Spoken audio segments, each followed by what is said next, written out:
Boa noite. Boa noite. Terror em Paris. Operação policial termina com 2 mortos e 8 presos. Uma mulher-bomba se explodiu e o mentor dos ataques pode ter morrido. Vitória de Dilma. Congresso mantém veto à nova fórmula de reajuste da aposentadoria. Lobista Fernando Baiano deixa a cadeia. Ele vai cumprir prisão domiciliar após acordo de delação premiada.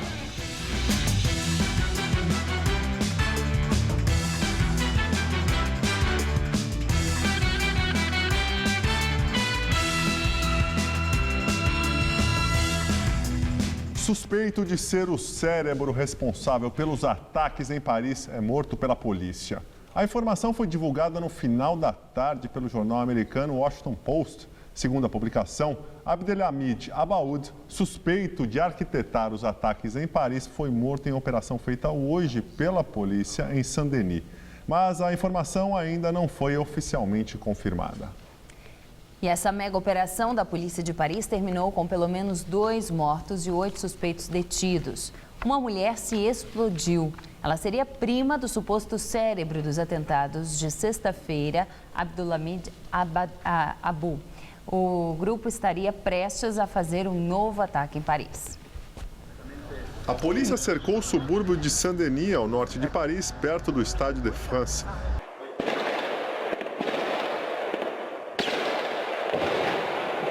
Os tiros começaram às 4h30 da madrugada. Os moradores também ouviram explosões. Os suspeitos estariam escondidos em 2 apartamentos. Os policiais foram recebidos a balas.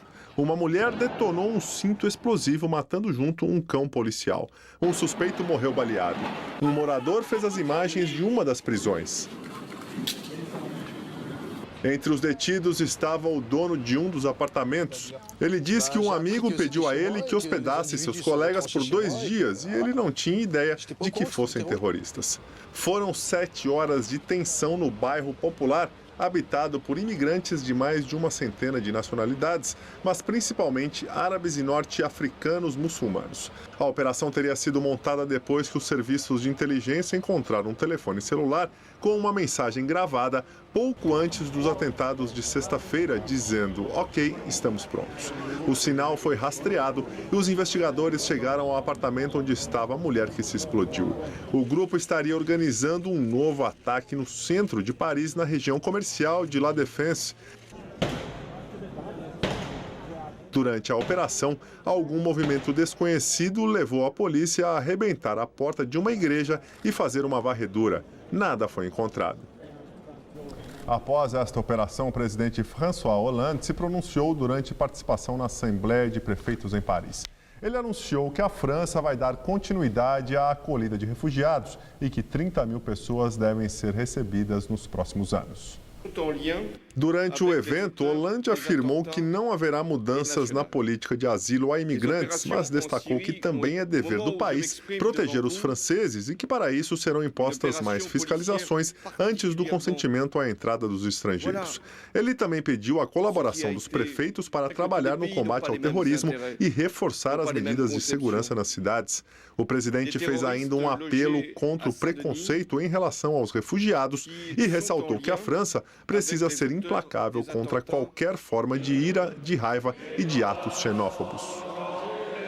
França e Rússia intensificam ataques em Raqqa, reduto do Estado Islâmico na Síria. O presidente Vladimir Putin anuncia a entrada do país na coalizão contra o terrorismo liderada pelos Estados Unidos. A França bombardeou a capital do Estado Islâmico pelo 3º dia consecutivo e destruiu um posto de comando e um centro de treinamento. O país deve aumentar ainda mais a ofensiva nos próximos dias, com o envio do porta-aviões Charles de Gaulle em direção ao Oriente Médio com mais de 36 caças. Os russos bombardearam outras 2 cidades usando foguetes de longo alcance lançados de submarinos no mar Mediterrâneo. A Rússia, que antes lançava ataques aéreos na Síria, mas não contra o Estado Islâmico, alinhou forças com a coalizão liderada pelos Estados Unidos. O presidente Barack Obama, que hoje participou da cúpula da cooperação econômica Ásia-Pacífico nas Filipinas, afirmou que a Rússia é bem-vinda à aliança de países que buscam combater o terrorismo. E 2 voos da companhia aérea Air France que partiram dos Estados Unidos foram desviados por causa de ameaças anônimas de bombas. Um Airbus que decolou de Los Angeles pousou em Salt Lake City. O outro avião partiu do aeroporto de Dulles, perto de Washington, mas foi levado para Halifax, no Canadá. Todas as pessoas a bordo foram retiradas em segurança. A Air France informou que os 2 voos foram alvos de ameaças anônimas recebidas depois das decolagens e, por medida de precaução, a companhia decidiu aterrissar as 2 aeronaves. A segurança está ainda mais intensa em Moscou. Policiais e soldados patrulham as ruas com atenção redobrada nas entradas de estações de trem, metrô e shoppings. A entrada na Praça Vermelha está controlada e os pedestres são revistados. O presidente Vladimir Putin criou uma comissão para combater o financiamento ao terrorismo. Ele emitiu um decreto ordenando que o Banco Central e as autoridades regionais apresentem à comissão qualquer informação que possam ter sobre atividades suspeitas. A chanceler alemã Angela Merkel afirmou que foi correta a decisão de cancelar o amistoso entre a Alemanha e a Holanda, que seria realizado ontem em Hannover. Merkel afirmou que a medida foi responsável e difícil, mas acertada em caso de dúvida, porque a segurança pública é sempre prioridade. Estado Islâmico divulga foto de bomba que teria derrubado avião russo no Egito.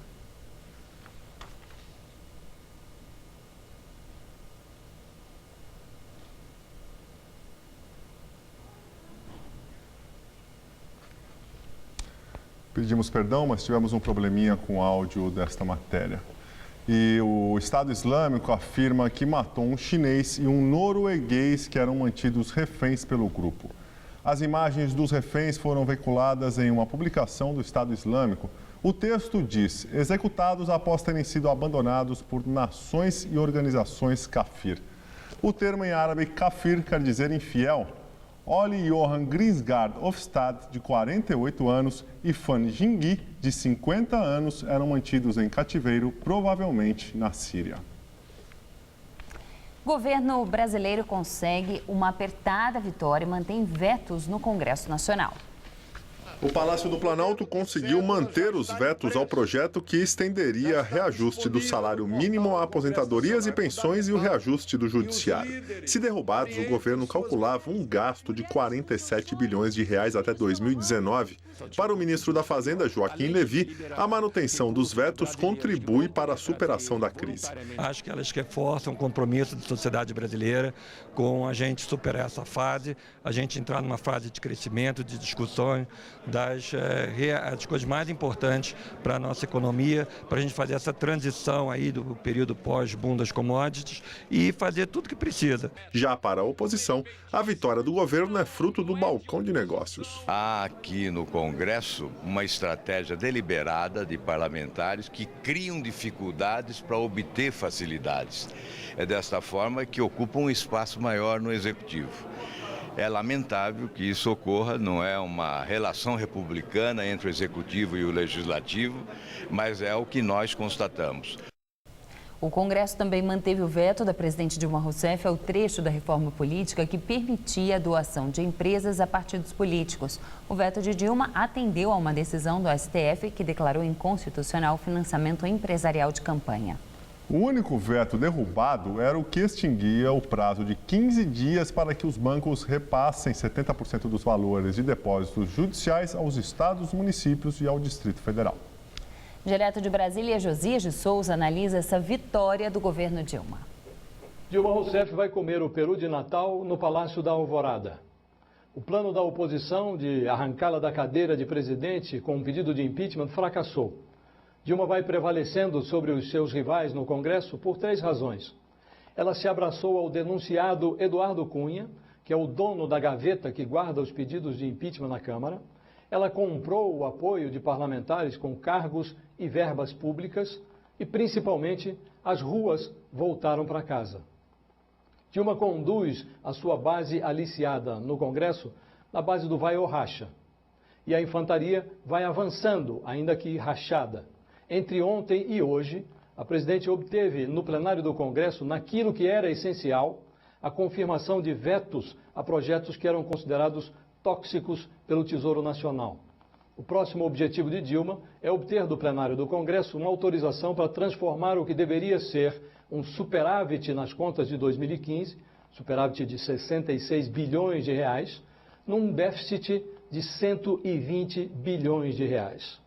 Com a ajuda do investigado Renan Calheiros, que preside as sessões do Congresso, Dilma deve obter também esse objetivo. Assim, afastado o risco de impeachment, a menos que o TSE resolva mandar Dilma e seu vice para casa ao julgar as contas de campanha no ano que vem, Dilma Rousseff terá pela frente um mandato duro de roer. A recessão de 2015 já está contratada.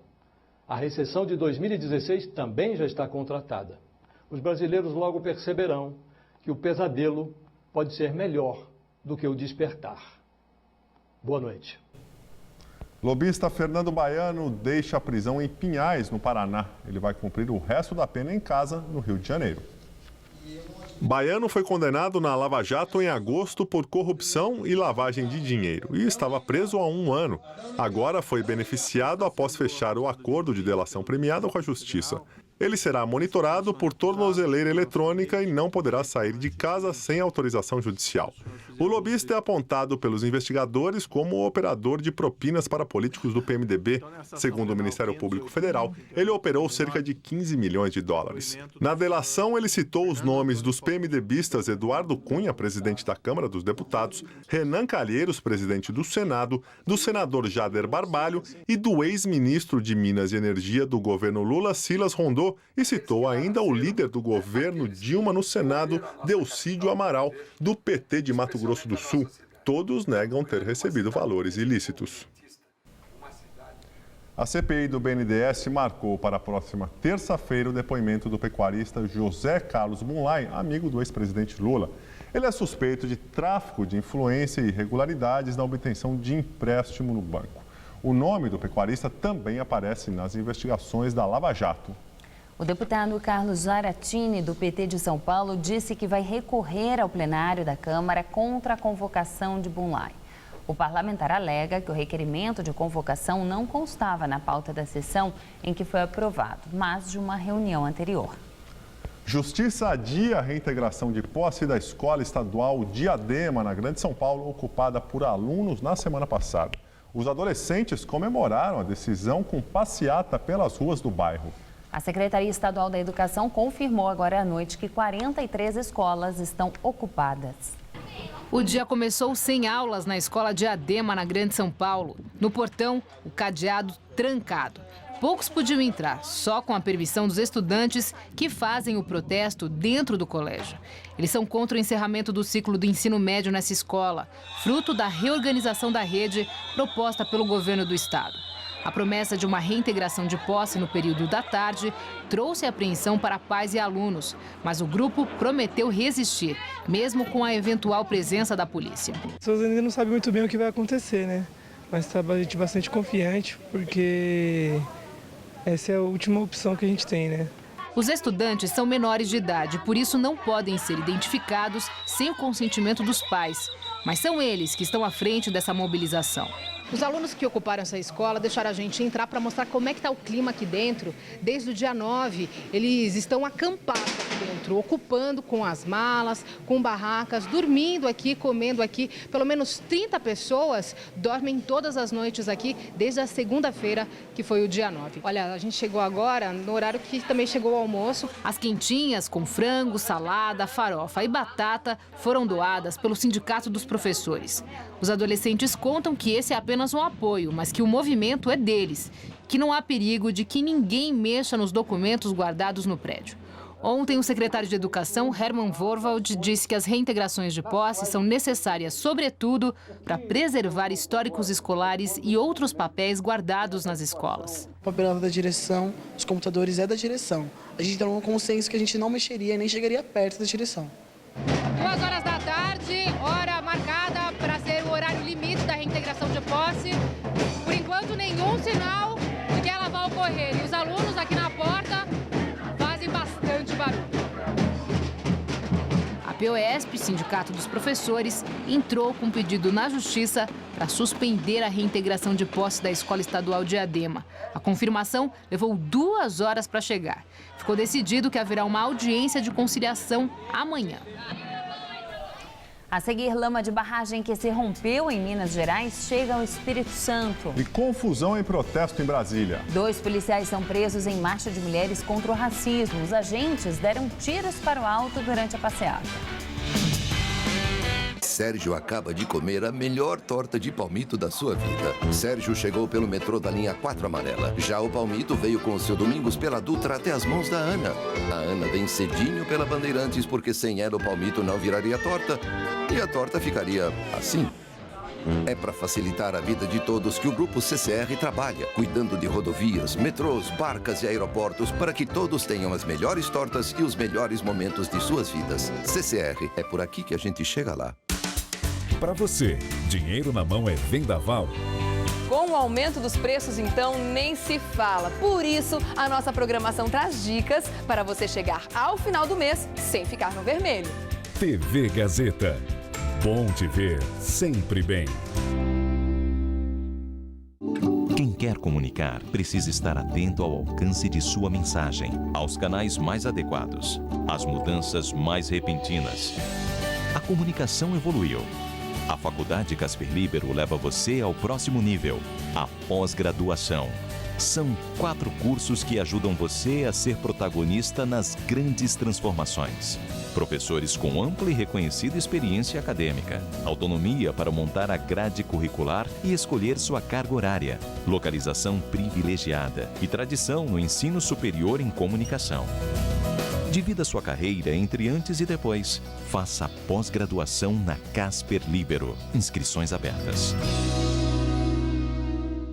No Todo Seu de hoje tem musical com a querida Vânia Bastos. De Olho na TV, com José Armando Vanucci. E um bate-papo com a jornalista Natália Leite. Estou te esperando.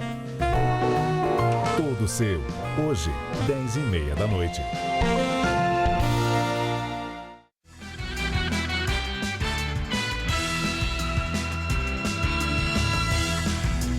Moradores do Jardim do Tiro ao Pombo, na região da Brasilândia, zona norte da capital, estão assustados com o aumento da violência. Os casos de roubo aumentaram quase 70% em setembro na comparação com o mesmo mês do ano passado. E esse número pode ser ainda maior, pois muitas vítimas nem registraram o boletim de ocorrência. Grades, cadeados, travas em todas as portas. Os moradores da rua Marcos Marlene, na zona norte de São Paulo, esperam um assalto a qualquer momento. Todas essas vizinhas passaram por pelo menos um episódio de roubo ou furto neste ano. Bandidos já entraram 2 vezes na casa da Maria José. Eu estava chegando do serviço e o portão arrombado. Achei estranho quando veio a porta arrombada, tudo revirado, tudo mexido, que tinham entrado e levado tudo. Eles arrombam, que a gente não sabe como que acontece esse tipo de coisa. E foi 4h30 da tarde. As câmeras de segurança de um comércio da rua gravaram na última quinta-feira uma moto que faz o retorno e aborda uma moradora. Era a Marinês. Ela foi rendida por 2 assaltantes e acredita que eles eram menores. Estava trancando o portão, eles passaram e me viram, deram o balão na moto e voltaram. E me pegou desprevenida. Pediram o meu celular e já foram arrancando a minha bolsa. A Iandra se sente tão insegura que leva o filho pequeno no banco da frente do carro para poder tirar a criança caso seja assaltada. Eu tenho um bebê de 2 anos e meio, então eu saio 7 horas da manhã para ir levar ele para a creche. Eu não sinto a segurança de colocá-lo na cadeirinha, então eu corro o risco até de levar multa, eu corro o risco até de sofrer um acidente, justamente para proteger meu filho. Os dados mais recentes da criminalidade são de setembro e já mostram um aumento em relação ao ano passado de quase 70% nos casos de roubo e de 38% nos números de furto. Mesmo assim, tem muita gente que é vítima desse tipo de crime e acaba nem registrando o boletim de ocorrência. Ou seja, é invisível para os levantamentos da Secretaria de Segurança Pública. Dona de uma papelaria na região, a Sônia, diz que já foi assaltada 6 vezes, só em 2015. E que nas últimas 4, preferiu nem ir à delegacia. Porque não adianta. Eu acho que você vai na delegacia, você perde um tempo enorme e você não tem retorno. Nunca, ninguém chegou para a gente e falou, olha, prendemos, foi processado, nada. Procurada, a Secretaria da Segurança Pública não comentou o aumento da criminalidade na região. Em nota, afirma apenas que foram realizadas 12 prisões em flagrante na rua Marcos Marlene, mostrada na reportagem, 4 por roubos e 8 por furtos nos últimos 3 meses. Em Brasília, 2 policiais civis são presos em uma marcha de mulheres contra o racismo. De acordo com a Polícia Militar, os agentes deram tiros para o alto durante a passeata. A confusão aconteceu durante a Marcha das Mulheres Negras contra o Racismo em frente à esplanada dos ministérios. Segundo a Polícia Militar, os 2 policiais civis foram detidos após dispararem para o alto. Um deles chegou a atirar 4 vezes para cima e alegou ter se sentido ameaçado pelos integrantes da marcha. Pelo menos um deles faz parte de um grupo que está acampado em frente ao Congresso e defende a volta dos militares ao poder. No meio do tumulto, o deputado Paulo Pimenta, do Partido dos Trabalhadores do Rio Grande do Sul, foi atingido por gás de pimenta.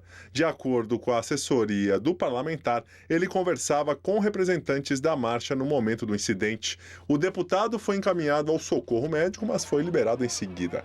De acordo com a Polícia Militar, a marcha contou com pelo menos 10 mil integrantes. Já para a organização do evento, foram 20 mil pessoas. O município de Colatina, no Espírito Santo, tem o abastecimento de água suspenso por causa da chegada da enxurrada de lama da barragem que se rompeu em Mariana, Minas Gerais. Desde ontem, a Prefeitura de Colatina começou a instalar pontos de distribuição de água para a população. O município conta com o apoio do Exército e recebeu doações de 6 mil litros de água. O acidente ambiental é o maior da história de Minas Gerais. 11 pessoas morreram, sendo que 4 corpos ainda não foram reconhecidos e 12 pessoas estão desaparecidas. E o diretor do Departamento Nacional de Produção Mineral, órgão federal que fiscaliza barragens, pediu demissão. Celso Luiz Garcia alegou motivo de saúde. O nome do substituto ainda não foi anunciado. São Paulo teve hoje mais um dia quente e deve chover forte agora à noite. Será que o tempo continua assim amanhã? Luciana Magalhães tem os detalhes da previsão.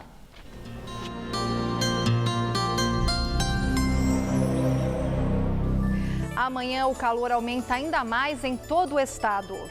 O dia começa com sol forte graças à alta umidade do ar. Nuvens de chuva se formam ao longo do dia e ocorrem pancadas de chuva com possibilidade de temporais no meio da tarde em todas as regiões paulistas.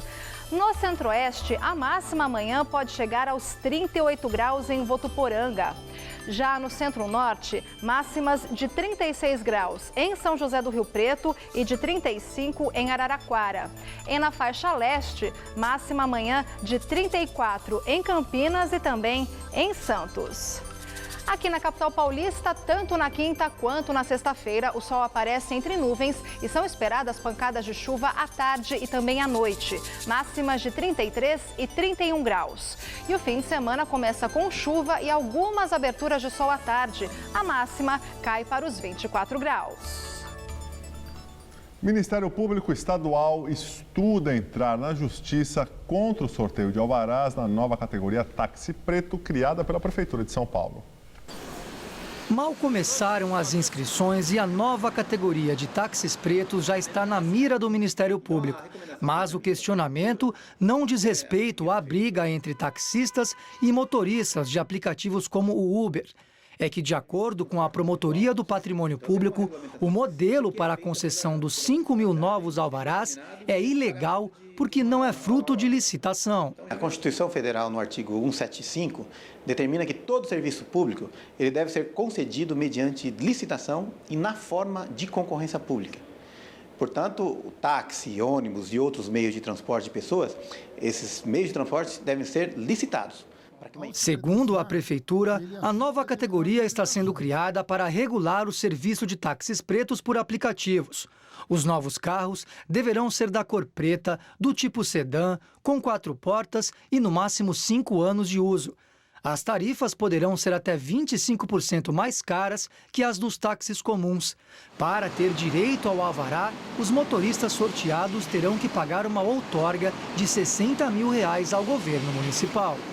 O Ministério Público já move uma ação na Justiça contra a Prefeitura para que todas as atuais licenças também sejam licitadas. Além disso, um inquérito civil foi aberto em 2012 para apurar as concessões. Como não houve uma decisão definitiva sobre nenhuma dessas duas questões, a promotoria estuda agora entrar com uma nova ação para questionar o sorteio dos novos alvarás, marcado para o dia 10 de dezembro.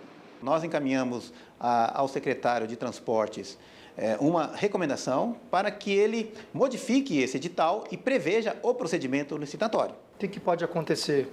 O sorteio está marcado para o dia 10 de dezembro. O Ministério Público pode propor alguma ação antes disso ou mesmo depois, e quem for responsável por esse procedimento também poderá responder por uma ação de improbidade administrativa. Aqui no município de São Paulo, nunca foi feita uma licitação a respeito dos táxis. Tem licitação para ônibus, por exemplo, mas não tem para táxi. Nunca teve. A Prefeitura não se pronunciou sobre a contestação do Ministério Público. Agora sim você vai ver a foto da bomba divulgada pelo Estado Islâmico que teria derrubado o avião russo no Egito. A foto mostra uma lata de refrigerante e o que aparenta ser um detonador em um fundo azul. O Estado Islâmico afirma que colocou a bomba no avião russo depois de descobrir uma brecha na segurança do aeroporto de Sharm el-Sheikh, no Egito. Não foi possível identificar a autenticidade das imagens postadas na revista online em inglês Dabiq. Autoridades já admitiram que uma bomba derrubou o avião. 224 pessoas morreram. A edição das 10 do Jornal da Gazeta termina aqui. Boa noite. Fica agora com o Rony Vono, todo seu. Uma ótima noite para você e até amanhã.